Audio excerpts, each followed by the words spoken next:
उन्हाळा चालू झाला की आपल्याला थंड पदार्थांचे वेध लागतात. याआधी आपण थंडगार मट्टा बघितलेला आहे. बघितला नसेल तर लिंक डिस्क्रिप्शन बॉक्समध्ये देते, तिथे जाऊन नक्की चेक करा.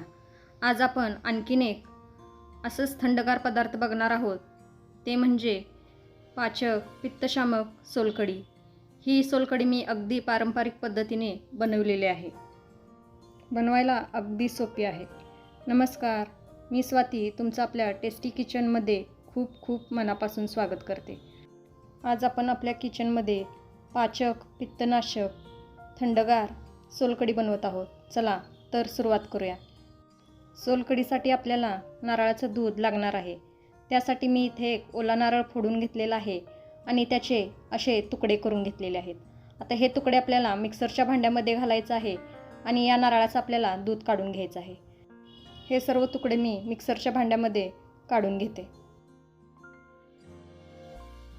आता याचबरोबर मी 5 ते 6 लसणाच्या पाकळ्या, थोडं आलं, 2 हिरव्या मिरच्या, 1 चमचा जिरे घालून घेते आणि यामध्ये मी गरम पाणी घालून घेते आणि याचं दूध काढून घेते. यामध्ये आपल्याला गरमच पाणी घालायचं आहे. गरम पाणी घातल्यामुळे नारळातील दूध जास्त निघण्यास मदत होते. आता हे मी मिक्सरला फिरवून याची एकदम बारीक पेस्ट करून घेते आणि यातील दूध मी काढून घेणार आहे. दूध काढण्यासाठी मी इथे एक बाउल घेतलेला आहे. त्याचबरोबर मी इथे एक गाळणं घेतलेलं आहे आणि त्यावरती असा सुती कापड अंथरून घेतलेला आहे. आता या सुती कापडामध्ये आपण जे नारळ बारीक करून घेतलेला आहे तो यामध्ये मी घालून घेते.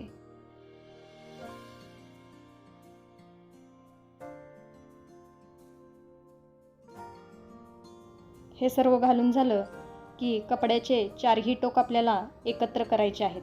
या पद्धतीने 4ही टोक आपल्याला एकत्र करायचे आहेत आणि यातील सर्व दूध आपल्याला पिळून पिळून काढून घ्यायचं आहे. या पद्धतीने आपल्याला पिळून सर्व दूध यातील काढून घ्यायचं आहे. असं पिळून पिळून यातील मी सर्व दूध काढून घेते.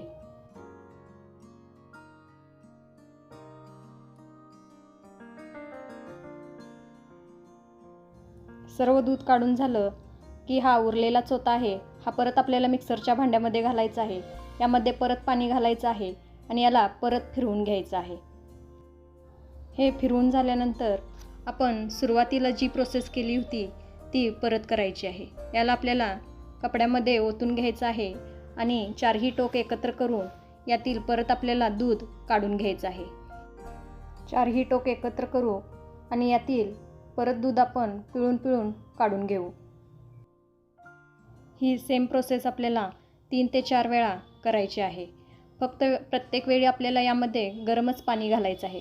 गरम पाणी घातल्यामुळे नारळातील दूध जास्त निघण्यास मदत होते. याच पद्धतीने मी हे मिक्सरमधून 4 वेळा काढून घेतलेलं आहे आणि यातील सर्व मी दूध काढून घेतलेलं आहे. या इथे मी सर्व दूध काढून घेतलेलं आहे. या इथे दुधाची कन्सिस्टन्सी तुम्ही बघू शकता. याच कन्सिस्टन्सीचं दूध आपल्याला हवं आहे. दूध जर खूप घट्ट वाटत असेल तर अजून एकदा तुम्ही चोथा मिक्सरच्या भांड्यामध्ये घालून तो फिरवून त्यातील परत एकदा दूध यामध्ये तुम्ही घालून घेऊ शकता. जर तुम्हाला नारळाचं दूध काढणं शक्य नसेल तर बाजारामध्ये रेडीमेड कोकोनट मिल्क मिळतं, ते वापरलं तरीही चालेल. पण मी आज इथे पारंपरिक पद्धतीने दाखवत आहे त्यामुळे मी इथे नारळाचंच दूध काढलेलं आहे. सोलकढीसाठीचं हे आपलं नारळाचं दूध तयार आहे. आता यामध्ये मी चवीनुसार मीठ घालून घेते. आता याच्यासाठी मी बाजारामध्ये रेडीमेड कोकमचं आगळ मिळतं ते मी इथे वापरणार आहे. पण तुमच्याकडे जर आगळ नसेल किंवा आगळ मिळालं नाही तर तुम्ही असं कोकम घेऊ शकता आणि हे कोकम आपल्याला अर्धा तास पाण्यामध्ये भिजत ठेवायचं आहे. हे भिजल्यानंतर याला आपण हाताने चुरून घ्यायचं आहे आणि यातील पल्प आपल्याला यामध्ये घालून घ्यायचा आहे. पल्प घालताना फक्त तो आपल्याला गाळून यामध्ये घालायचा आहे. आता यामध्ये मी कोकमचं आगळ घेतलेलं आहे ते सर्व मी आगळ यामध्ये घालून घेते. तुम्ही आगळ तुमच्या चवीप्रमाणे घालू शकता. आता हे मी छान मिक्स करून घेते. मिक्स झाल्याच याला किती छान कलर आलेला आहे तुम्ही बघू शकता. कोणताही कलर न घालता याला किती छान कलर आलेला आहे तुम्ही बघू शकता. आता याच्यापेक्षा थोडा डार्क जर तुम्हाला कलर हवा असेल तर यामध्ये तुम्ही बिटाचा रस घातला तरीही चालेल. आता यामध्ये सगळ्यात शेवटी बारीक चिरलेलं कोथिंबीर घालून घेऊ आणि याला छान मिक्स करून घेऊ. हे मिक्स करून घेत आहे तोपर्यंत तुम्ही टेस्टी किचनला अजून सबस्क्राईब केला नसेल तर प्लीज सबस्क्राईब करा. त्याचबरोबर बाजूचं बेल आयकॉनही दाबा.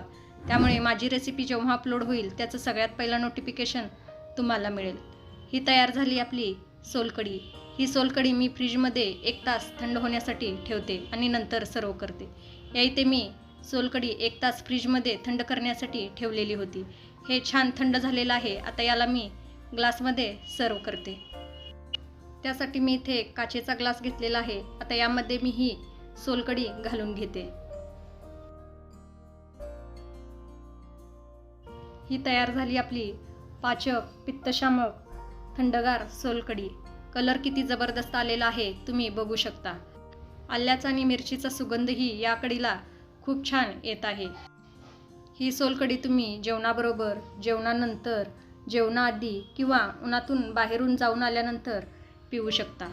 ही अगदी पाचक आहे, त्याचबरोबर पित्तशामकही आहे. अशी सोलकढी तुम्हीही घरी बनवा आणि मला कमेंटमध्ये नक्की सांगा. रेसिपी आवडली असेल तर लाईक आणि शेअर करायला विसरू नका. परत भेटू अशाच एका नवीन रेसिपीसोबत. तोपर्यंत मस्त खा, टुमटुमीत राहा. Bye bye.